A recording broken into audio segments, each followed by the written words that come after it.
início do ano, o governador de Minas Gerais, Itamar Franco, pediu a moratória da dívida do Estado assumida pelo governo anterior.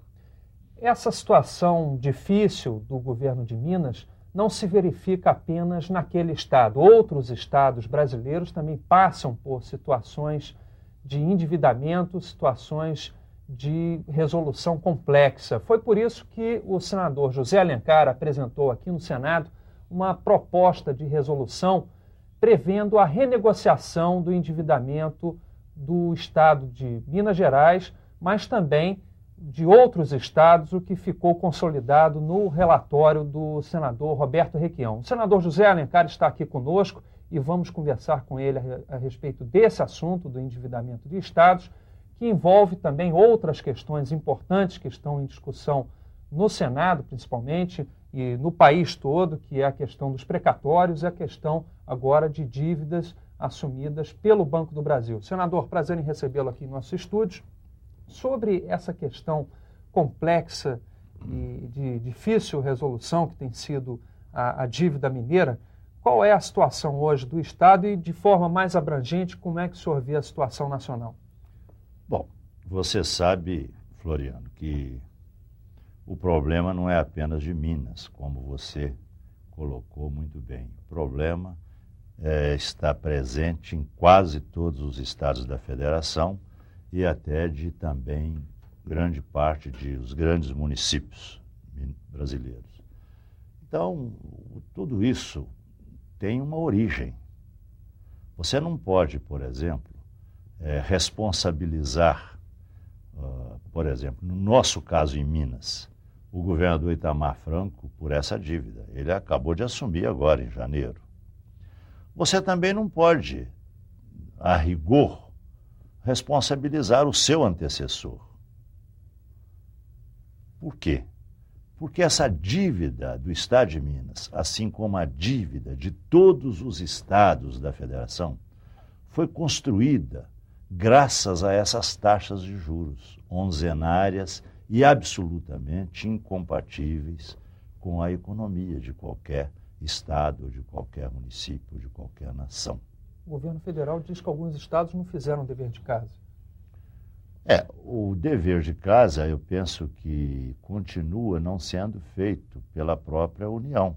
Por exemplo, nós estamos rolando uma dívida que hoje deve estar pela casa de R$500 bilhão, somente a dívida pública interna. Eu estou falando na esfera da União. Essa dívida de 500 bilhões é rolada hoje a uma taxa aí de 20, 22% ao ano. Isso significa 12% do PIB apenas de despesa financeira, na rolagem da dívida pública interna. Isso sem incluir a dívida pública externa. Então vê que o problema do Brasil é um problema que vem se agravando, e isso é uma coisa que nós todos precisamos nos conscientizarmos, vem se agravando em face das taxas de juros.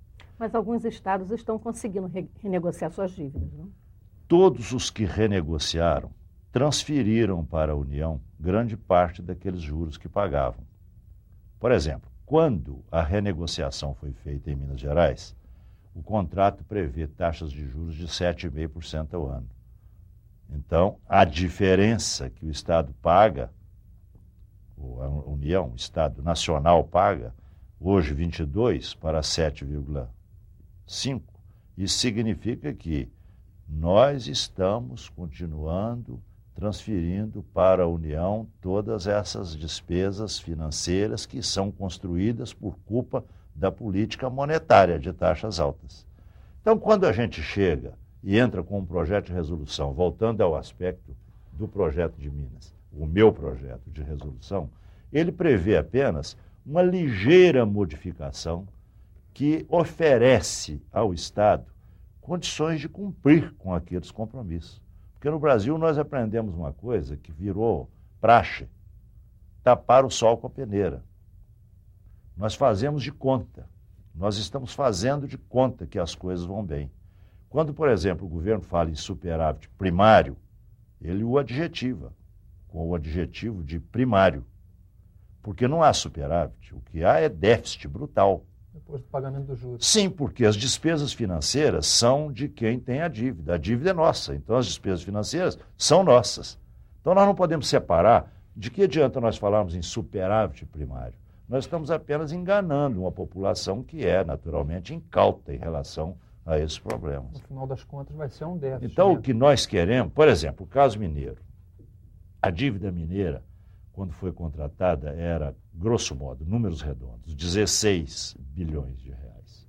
16 bilhões, a taxa de 7,5 é igual a 1 bilhão e 200 anuais de juros. Isso com uma limitação de 13% sobre a receita líquida de amortização.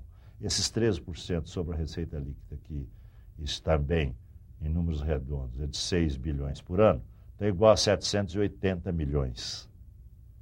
Então já vê que há uma perda da União de 480, ou 420, melhor dizendo, 420 milhões por ano de diferença.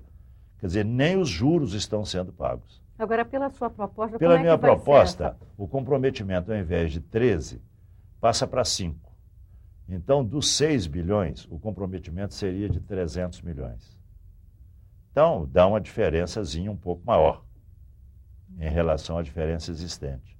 Só que isso é nada. Por exemplo, o Senado aprovou, contra o meu voto, aprovou esta resolução 74, que volta atrás e entrega para os encargos da União uma dívida de 6 bilhões e 100 milhões de reais, que são representadas por títulos que devem ser, grande parte deles, ou provavelmente a sua totalidade, títulos viciados. Esses títulos comprados pelo Banco do Brasil. Títulos emitidos irregularmente pelo governo do município de São Paulo. Então, isso aí, quantas vezes, né, isto significa em relação à dívida dos estados que poderia ser renegociada com um comprometimento em torno de 5%, pode ser 6%, pode ser 8%, eu proponho 5% sobre a receita líquida. Por quê? O Brasil é um só, os estados da federação são o Brasil, assim como os 500 ou 5.500 municípios são o Brasil. O governo não pode cruzar os braços e ficar indiferente à situação dos estados e municípios. Agora, senador, não é de hoje que o Banco do Brasil começou a comprar esses títulos do Banespa, né? Que na verdade houve uma transferência de títulos que estavam no Banespa, mas para o banco poder ser privatizado foram transferidos para o Banco do Brasil e agora se alega que sob a batuta do Ministério da Fazenda na época. E essa negociação já aconteceu há bastante tempo atrás, né? Quer dizer, tem que se investigar exatamente que condições foram essas. Não, né? O que ocorre é o seguinte,